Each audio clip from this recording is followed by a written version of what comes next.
Sinking sound to the thing. Sinking sound to the thing. Here we go. Hi, and welcome to the Untangling Toys podcast. I'm your host, Lego Master Model Builder, Sam Suksiri. Untangling Toys is a show about all things toys and play. And even though this is episode 5, I realize we haven't talked much about the definition of play. What is play? How do you define play? Play is this really big, instinctual, universal thing, so most definitions of play are probably going to fall short. However, if we're going to study play, we're going to try to define it. And I think one approach is to think about play and learning play similar to language. You can learn a language more easily by immersing yourself in it than by studying the grammar and the vocabulary and all that. Kids learn their first language just by hearing words, repeating it, trying out sounds, and seeing what happens when they make a certain sound in a certain order. And then before you know it, they've gone from making cute little goo goo baba sounds to whole sentences. They grow up so fast. Just like if you want to study a language in depth, if we want to study play in depth, we're going to need to, break it down into individual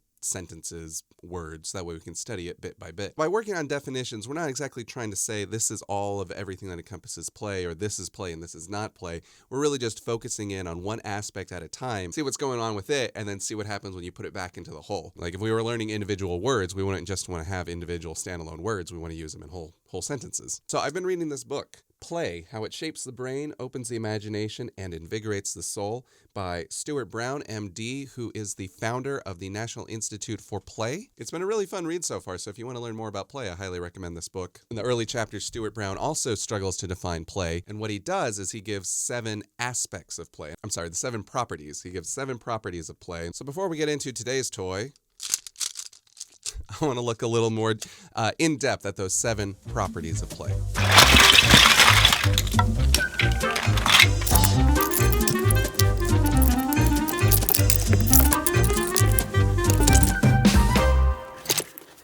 Property 1 of Stuart Brown's 7 properties of play is apparently purposelessness, done for its own sake. Play is done for its own sake, purposeless. That might sound a little negative or unproductive, and it is, but in a good way. A lot of parents would ask me, how can their kid get better at building with Lego? Because working with Lego, being good at designing things, will then translate to other careers in life, like becoming an architect or an engineer, or anything that needs good design skills, good spatial reasoning skills, good math skills. And while I think you can get all of that out of Lego, I never really thought that Lego should be this Trojan horse for education. It can be. It absolutely can be. Being good at design, spatial reasoning, math, those are all things that can come along if you play with Lego a lot. But the end goal, why did you pick up those bricks to build a building in the first place? I think that should be a little more frivolous, a little more silly, a little more purposeless. For example, in high school, I wanted to build a slapophone, which if you don't know what that is, it's that tube instrument that the Blue Men Group play. It's a whole bunch of PVC tubes, and they whack them with little mallets, and it makes like a bow, bow, bow sound. And I wanted to make one of those, and I thought, okay. So I went to the hardware store. I got a whole bunch of PVC pipes and fittings and elbow pieces, and I thought all I would have to do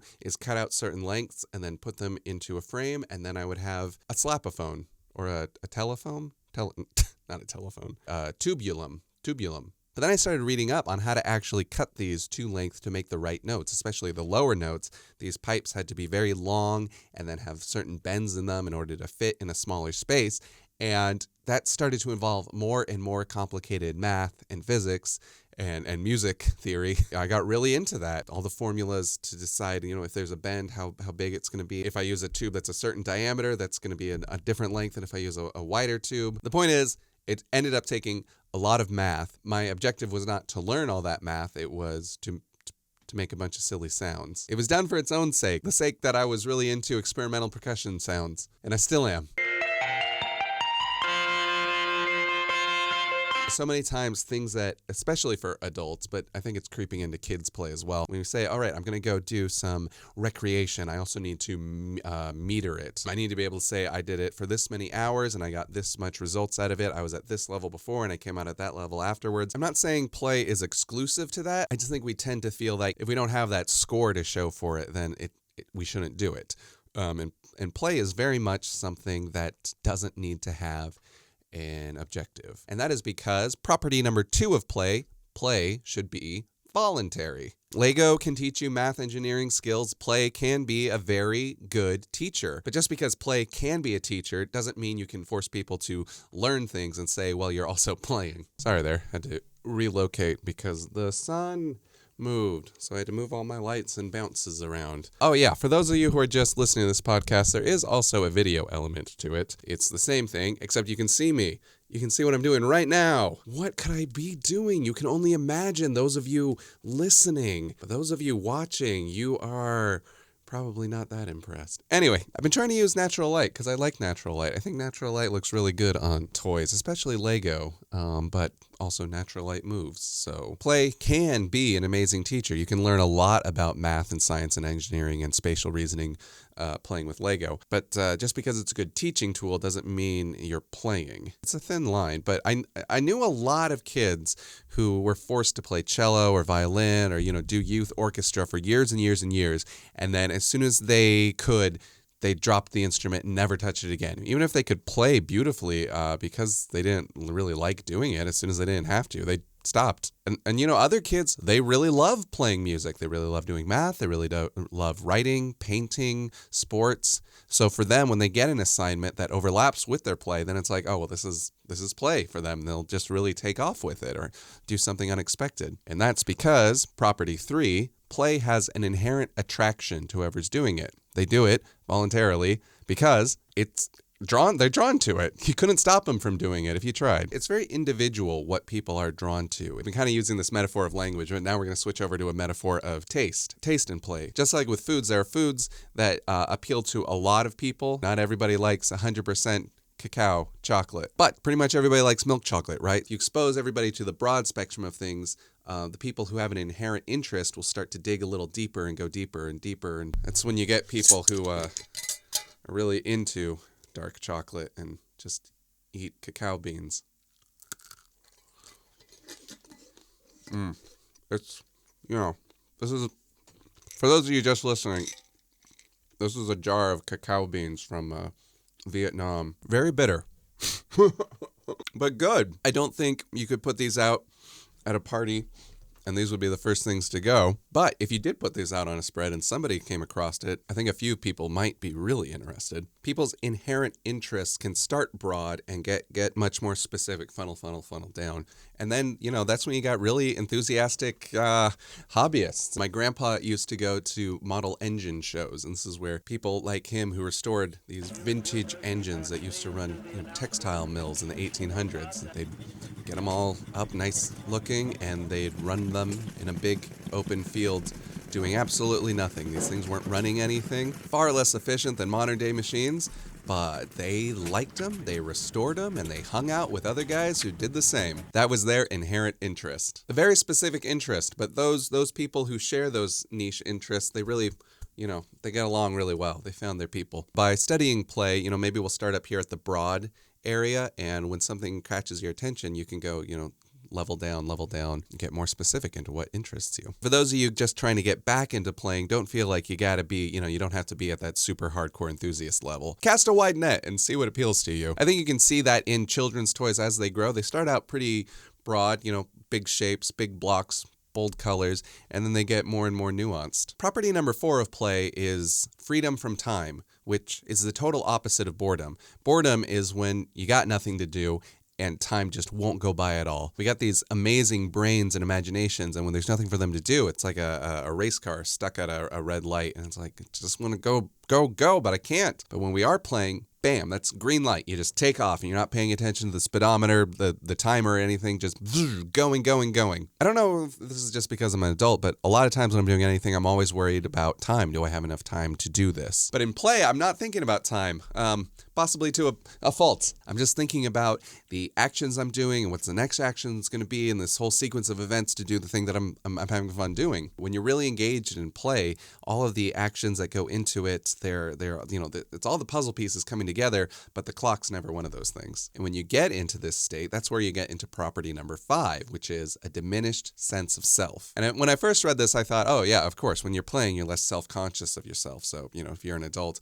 and you're going to play, I'm a dragon, you can, go bound about the yard screaming and roaring like a dragon and not worry about what other people think of you. A diminished self of sense is kind of like that, but it's a little bit more. Like, that's a result. This is a direct quote from the book here. In imaginative play, we can even be a different self. We are fully in the moment, in the zone. We are experiencing what psychologist, I have trouble pronouncing this name, Mihaly Csikszentmihalyi calls flow. You've probably heard of the state of flow, right? I definitely want to talk more about how play and flow are related, how play leads to flow. That's something I've been looking into, and I was really excited when it came up in this book. It's kind of like not having your normal consciousness be in charge for a bit while you're playing. I might not be using the right words there to describe consciousness and self. What I'm trying to say is that, we create a sense of identity or consciousness that we put on for the rest of the world. And that's a choice that our person makes based on things we've experienced, what people expect from us, mistakes we've made, embarrassing things we've gone through, fears, successes, and our own unique interests. We use all that to put on this standard wardrobe of what we think our self is. This diminished sense of self, we don't have to wear that normal identity that we put on, that normal identity wardrobe, and we can put on other things and just see what happens when we do that. It's still us underneath it, just like it's still us underneath what, like our normal sense of self, but we're allowed to explore more of the what ifs. What if I was a pirate? I'd still be me, but what would I act like as a pirate up on the high seas? What would I be like as a pirate? Probably really into astronomy and fish. So by giving up our normal sense of self, we can explore all these other selves, all these other what ifs. Doing all that what if thinking, that's playing all of a sudden. So the more we stop thinking about the way we would normally act in a situation and give up a certain amount of self-judgment, self-consciousness, then we can get into the flow. And when you've gone into property number 5, diminished sense of self, I think what naturally comes out of that is property number 6, which is improvisational potential. When we've stopped using that standard consciousness of how we should act, that's when other ideas start to emerge to fill that in. In improv theater, one of the things they teach you over and over again is to try to not be in your head. And that's sort of like try to diminish your sense of self. Don't think, do, don't think. That's because thinking is very adult, very planned. It's something we learn rather than to go on instinct, is to think things out all the way through, think about what people expect, think about what shouldn't be done, which sounds responsible, but it's also it's very much in your head. Trying to get out of your head, trying to make room for these other selves in you to act improvisationally. It's not like you're trying to not think. You're just trying to stop thinking about thinking. This is kind of why it's hard to define play. Oftentimes it's very instinctual. If we go back to our language example, the first few properties of play that we talked about, that's just like learning basic things. Hello, how are you? Now we're sort of into more complicated things, like trying to explain the nuances of metaphor and poetry. It's way more advanced. It's harder to dissect, but it's also a little more instinctual and it's more beautiful to watch. Wouldn't you rather hear somebody recite a poem even in a language you couldn't understand? There's a beauty to it, to play, to fun, and that beauty is a real draw, and that leads us to the 7th and final property, which is continuation desire. If you've ever played Rocket Ship with little kids, where they come up to you and you lift them up, and then you put them back down, what do they want to do immediately after that? Do it again. You're just doing that all day, and then all the other kids line up. Even kids you don't know, they line up, and you're going to get such a workout once you get Rocket Ship going. And that's because play is attractive and rewarding in itself. You keep doing it. You build a tower, you knock it over, you build it again, you knock it over again. There's not like, oh, good, I finished play.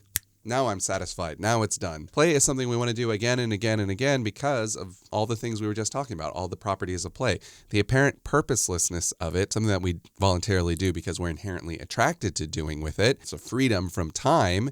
It's a diminished sense of self. It's improvisational, and that's very attractive, and that's very fun. That's very fun in and of itself, and so of course we'd want to do it over and over again. It's probably why kids throw such a fit when they tell them playtime's over. It's so good. Playtime is so complete, and that's why it doesn't matter what you're playing, what toy you're playing, what game you're playing. Once you're playing, it's all done. It's all achieved the goal. Or as Stuart Brown says in his book, play is its own reward, its own reason for being. So that's a pretty good analysis of play. I'm going to keep that in mind as we go further, thinking about how all the toys that we review reflect those 7 properties of play. But what do you think? Anything on that list of 7 properties of play stand out to you? Or do you have a different definition of play? Let me know by leaving a comment or a note or a message wherever you are listening to this. Or you can email us directly at untanglingtoys@gmail.com. That's also a good place to send any questions you have about toys or play or suggestions for future episodes of this show. And if you are enjoying this show, please, it helps the show a lot if you like, rate, subscribe, all that stuff. This is still a new show, and all of those ratings and metrics, they really help us out as we're getting started. We're going to take a little break, and when we get back, we're going to talk more about today's toy. When we get back, I'm going to put together what I just broke, which is today's toy. We're going to talk more about today's toy, which is Magna-Tiles. Of course I would knock something over. All right, we'll see you soon. Okay, welcome back from the break, everybody. We are, this is Untangling Toys, and today we are looking at Magna-Tiles. For those of you just listening to this podcast, I'm holding up, I just dropped a whole bunch of these Magna-Tiles. They're basically squares, just about 3 inches, just a little bit under 3-inch by 3-inch squares, clear, and they come in all sorts of different colors, and along the edges there are magnets, which let them stick together, and hence the name Magna-Tiles. Actually, this is a weird angle to be showing you what I'm doing. I've tried some different angles for the video on this show. The train episode, I tried to do it on the floor. That was fun, but weird. We're still figuring this out, but I think I want to move the camera. Come with me. Here we go. Oh, we're in the air now. All right, let me see. There we go. And yeah, I like that. That's better. For those of you just listening, I have moved the camera, so now it's just looking straight up and down at my workbench. And for those of you watching, don't worry, I'm still here. Hi. I saw this trick on Good Eats. Magna-Tiles. Probably one of the most popular new toys of this decade. Let's first talk about where did Magna-Tiles come from. It was a little hard to find information on where Magna-Tiles came from, specifically who invented them. What I found was they were created by a Japanese math teacher, and they were originally called, the toy system was originally called Pythagoras, like the Pythagoras, the Greek mathematician. And they were produced in Japan by the People Toy Company. They were imported into the U.S. in 1997 after an American salesman named Rudy M. Valentalo saw the toys in Japan, and he bought the rights and started a company in the U.S. called Valtech Company. Valentalo, Valtech. See, this is the whole history of Magna-Tiles right there. It says Magna-Tiles at the top. Underneath it, it says People Company, which is the company that originally made them in Japan. And then underneath that, really small, it's right above where it says Made in China, it says Valtech LLC. And that's kind of a common story you hear a lot when it comes to American toys, especially from the 80s and 90s, is somebody went over to Japan, went to a Japanese toy fair, saw something, and then brought it back. That's how a lot of toys came to America, especially, Transformers, GoBots. So yeah, I'm sorry I couldn't find out exactly who this Japanese math teacher was who first came up with the toy Pythagoras, but I'll keep looking. What's interesting about Rudy is he was not a toy guy. He was a salesman, but he was primarily doing kitty litter. He was a kitty litter salesman. When he brought back Magna-Tiles for his kids to play with, they really liked him, so he decided to start a company that sells Magna-Tiles. He would take his prototypes of these, he would take them to schools, he would let teachers and kids play with them, and then he would come back a week later and pick them up. But apparently they were so popular with students and teachers that they wanted to know where could they buy their own. So he started a company, Magna-Tiles. That's where they came from. Sorry, this is kind of like the whole, are all building blocks Lego? No, some are not Lego building blocks. Are all magnetic toy tiles Magna-Tiles? No, there's a whole bunch of different companies out there. So these ones here are Magna-Tiles. Another big one is, that is a Picasso tile. There's also Connetix, Playmags, Titan, probably a lot more brands than that out there now. And they're all pretty much compatible. The exception to that is this magnet tile toy system. This is Magformers, and these are a different, these are at a different scale. Here's a triangle for a Magformer. Here's a Magnatile. They're still magnets. You can stack them to each other for sure, but they're not in the same ratio and system. A similar toy, but not exactly compatible and kind of doing their own thing. The quality varies between them. I think most of those brands I just mentioned are pretty darn good quality, but this can also be an expensive toy. A 100-piece Magna-Tiles set will run you about $120. The build quality of these is pretty darn good, especially considering that they have small magnets in them. I would have thought that'd be a real concern for any toy, especially a toy marketed at small children. If this thing broke open and a magnet came out, that could be a choking hazard. I loved playing with magnets as a kid, but my parents were always warning me about what could happen if you swallowed a magnet. If it got in you, it could really mess up your insides. I think I used to have a toy that was like little magnetic marbles. A real choking hazard there. The Magnatiles are made out of a food-grade ABS plastic. That's what Lego bricks are made out of. ABS plastic, acrylonitrile, butane, styrene. I got that. I'm not saying that right. But actually, it's a special kind of ABS. It's MABS. M stands for methyl methacrylate, and that's kind of a variation of ABS plastic that allows it to be transparent. And I'm pretty sure that's what transparent Lego pieces are as well. So in addition to being made out of a food-grade ABS plastic, very similar to Lego, they also have rivets in the corner that give them some extra strength. You see that there? It's got a little bit of chipping right there on the plastic, but that metal rivets right there, and so that just gives this thing extra strength. I think if you are concerned about those little magnets getting out of there, yeah, if you see them starting to crack, maybe take those tiles out of circulation. It's pretty rare. We got a big box here, and the kids have been playing with these for years. Other than scuffing to the surface of the plastic, which is absolutely normal, they hold up really, really well. And the magnets are pretty darn strong. They don't demagnetize. They still all stick together really, really well. Oof. So my safety concerns about this being a toy full of magnets, I'm pretty happy with how well built these are. All right, so how do you play with Magnatiles? I'm just realizing that this is a very vertical toy, and I'm doing a top-down review of them. Am I going to have to move the camera again? There we go. All right. I guess we're back to where we started. So how do you play with Magnatiles? Well, because there are a bunch of magnets in the edges of them, they just quickly magnetically stick together like that. It's a pretty good magnetic force. It's not like the strongest magnet in the world, but still, that's a pretty good lift there. It's about strong enough to hold it together in a good amount, but also weak enough that it'll come apart really easily. And so that makes this a fantastically fast building toy. Check this out. Let's build a tower just like that. We're just going to do split. You know, there's not even like the clicking that would be with Lego because they just magnet together. You know, you can almost throw these. Oh no! And they can also fall apart really easily. Let's go back. Let's do that again. Throwing them together. Walls. Putting up walls real fast. And there we go. Let's put a triangle roof on the top of it. Boop, boop, boop, boop. Boop-a-doop. Ta-da! We made Big Ben. It's definitely quicker than it would have been if I had been making this out of Lego. However, if this was Lego, I could probably pick it up really easily. Very gentle with it, and you definitely can't do this with Lego. The standard Magnatiles are 3x3 square, but they come in other shapes as well.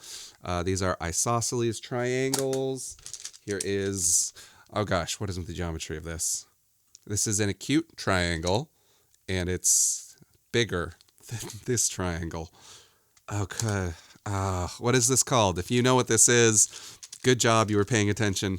And then there are right triangles. I think the square, the right triangle, the isosceles triangle, and then the acute triangle. I think these typically make up the majority of the standard building blocks, the standard magnet tiles. And then there are variations to the square tile. We got some over here. This is a square tile with a porthole in it. This one has sort of a square opening inside of it. And this one has a window pattern. This one has a Romanesque arch to it. double arch. And then there are some more obscure elements to it. This is a very small half circle. These are some big sort of C-shaped pieces. And then there are large base plate pieces. This is a Magnatile base plate that's about the size of 2 Magna-Tiles, so like a big rectangle Magna-Tile. I don't have any with me, but there are also larger base plates that would be like 4 Magna-Tiles. Okay, so that's sort of the overview of what styles of Magna-Tiles are out there. And it's not just that Magna-Tiles are another building toy, it's the ease in which you can build with them. So you'd probably say that Lego or Duplo here is a pretty easy building system. Kids can build with it right away. All you have to do is stick them together and you're off to building. That's sort of the great thing about Lego bricks' clutch power, is it holds them together really well, but you know, a 2-3-year-old could still pull them apart, which makes it really accessible for kids of all ages. Magnatiles, even easier to put together.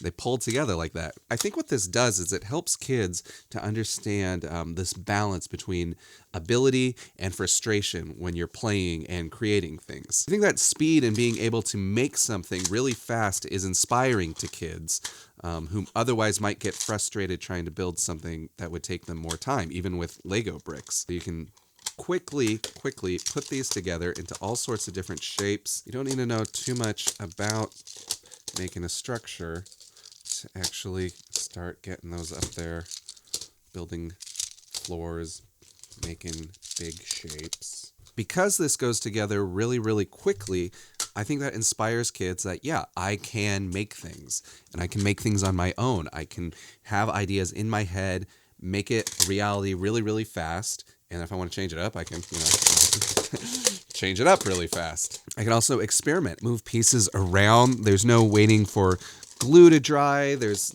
none of that. It's just magnets holding things together, and so you can make all kinds of discoveries as you're playing. It's a really fine thing because you want to face situations that are frustrating, but then after a while you want to make a discovery that, oh, actually I can do that. Hooray. A lot of kids will try to make something. They want to be creative, but if the medium that they're playing with already takes a certain level of skill and they want to get in there and it's like, it's just not happening, then that frustration, it's not at the right level. Accomplishing what they want to do is too high, so the frustration's too high, so they don't learn what their ability is. Lego is definitely one of those toys where they can build things and become frustrated and challenge themselves and then learn what their ability is and then challenge themselves harder and harder and harder. Magnatiles, it's just a lower level of frustration because of how easy it is to assemble the pieces and disassemble the pieces. Because going back to those 7 properties of play, people want to play, people want to discover things to play, but oftentimes, the level of entry might be too high for what they want to do. If you want to play music, you hear somebody playing this beautiful piece, but the level of entry is really high on that. So the first thing you're going to do is be playing Hot Cross Buns on a recorder.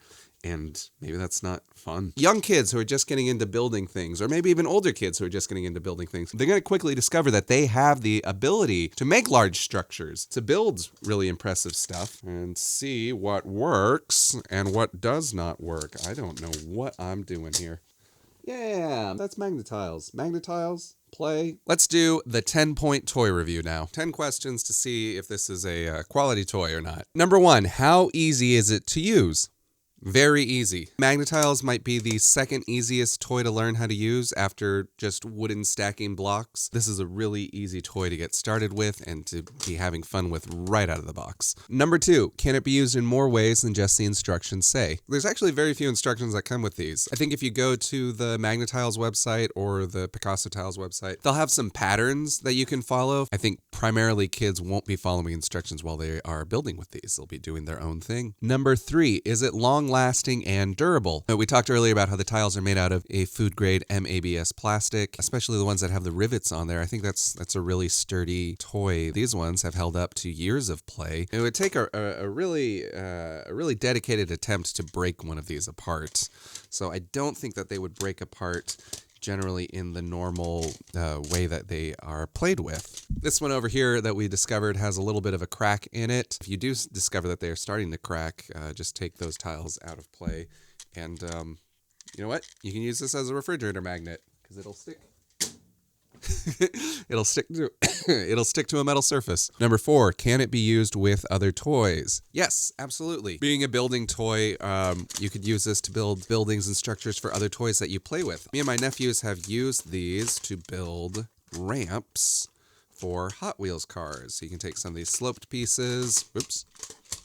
Burp, burp, burp. There we go. You can take some of these sloped pieces here, take a Hot Wheels car, and it will drive down that slope, and that's pretty fun. But we've also used it to support other Hot Wheels track, the long orange Hot Wheels track. You just make a tower, and then somewhere up there, mount the top of the track, and it'll swoop down there as well. These are pretty good for building houses for your other toys. Make a doll house, make a stable, something like that. They're also a pretty good scale. Other way. There we go. If you want to make a house for a Lego person. It's big-ish, but not too big. So yeah, building with Lego and building with Magna-Tiles, I think it's a good combination. You might have already seen this somewhere on the internet, but if you take a Lego Duplo piece, you can put a Magna-Tile right in between those studs on there, and it holds on pretty darn well. Whoops. It came out eventually, but pretty firm. And now you have a little stand for your Magnatiles. I don't think it's causing any damage to the Lego or the Magnatile. The distance between one Magnatile and another Magnatile, spanned with a third Magnatile, is about 7 Lego Duplo studs, which works. It's an odd number, which is sometimes uncomfortable, but yeah, no, that works. And then if you really want to combine your Lego with Magnatiles, there are also these, which are Lego converter Magnatiles. So it's a Magnatile on the bottom, and then on the top, it's got Lego studs. These ones are made by Picasso Tiles. It's a 9x9 square. Again, an odd number, but a Lego guy can easily fit on there. You can build Lego on top of Magnatiles, and then you can add that to your Magnatile creation. You want to be careful with this because if you're trying to push down on this tile here, yeah, that's going to happen. So, just however you want to approach that. There's also Magnatiles that are Lego studs on the bottom and then magnets on the top. So if you were building something with Lego and you wanted to convert to Magnatiles, you could take one of these pieces, stick it on top. Now you can build Magnatile on top of Lego. Ta-da, look at that. I'm a really big fan of toys that can connect with other toys. Question number 5, is it messy? Yes, but also easy to clean up. Check this out. Put these away. Oh, just kind of scrunch them together. And now, see, you just sort of wave your hand around. You just grab them up and they all start sticking together again because of the magnets. Ta-da, just like that. We've gathered up a whole building and a whole bunch of other pieces, and now we have a neat stack of Magnatiles ready to be put away. Number 6, is it expensive? Yeah, these are a little bit more expensive. These are a slightly more expensive toy. I would advise getting the more high quality ones just because, there are magnets in here and kids are going to be playing with them. It's a good idea to get the stronger ones that have, the riveted corners, the higher quality plastic, the higher quality build, and they'll also last longer. This is also a toy where when you get more of them, they can absolutely, they can all combine together. So you could get a cheaper set that has fewer pieces, and then for other birthdays, for other presents, you could add on to that. And as long as the tiles all have the same form factor, you should be able to grow your collection over time. Number 7, will it grow with age and development? This is a toy that's good for really young kids, but it definitely holds up as they grow older. You can see kids as they get into 5th grade, 6th grade, junior high, not wanting to play with these because they seem a little babyish with the bright colors and simple shapes. But considering that you could start super young with these, you could probably get 10 years of childhood play out of Magnatiles. Number 8, is it trendy? Yes, I think Magnatiles are pretty trendy, and that's not necessarily a bad thing. They're very popular with parents looking for toys that don't involve any electronics or screens. As I've been thinking more about this question, a big part of it, is it trendy? It's, well, will the company that makes these be able to reinvent it and keep new products coming out over the years. They could, like with these Lego connectors. I think that's going to be a little tricky for a toy that's kind of this elemental to do. I don't know what they could do next with these. Definitely more shapes. I think one thing that would be fascinating, these are all square edges. Is there a possibility to do something with curves? I don't know. Maybe that could be the next evolution of Magnatiles, Magnaspheres. Number 9, is it kinetic or does it require a lot of mobility? It's definitely a very kinetic toy, but you don't need to be super mobile to play with it. This isn't something that you can really pick up and move around a lot, so you'll be playing in one stationary spot, depending on how big you build. This is something that you do in a small table in front of you like this, or in a small space on the floor in front of you. Number 10, is it teaching something well? I think in addition to spatial awareness and shapes, even colors, a little bit of structural engineering. What I really hope this teaches kids, and what I think it does so well, is what we talked about, with it being so easy to get going, that kids won't run into that early frustration of, oh, I can't do it at first, which means I can't do it ever. They're going to see that, yes, I can stick pieces together, and that was really cool. I'm a maker. I can make things. And so then when they go on to do something out of out of cardboard or Lego, they'll already have that belief in their ability to make things,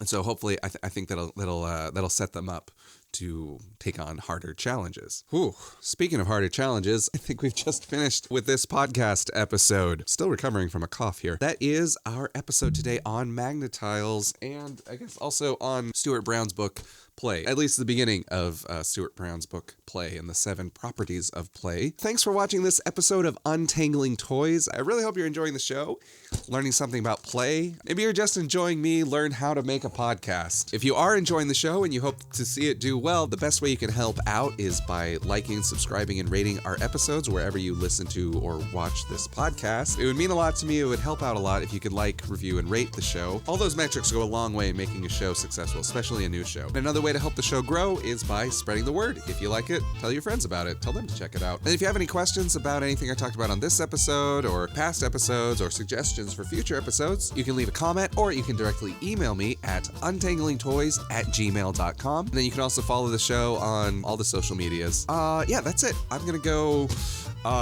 drink some tea with honey, and I'll see you next time for the next episode of Untangling Toys. Bye.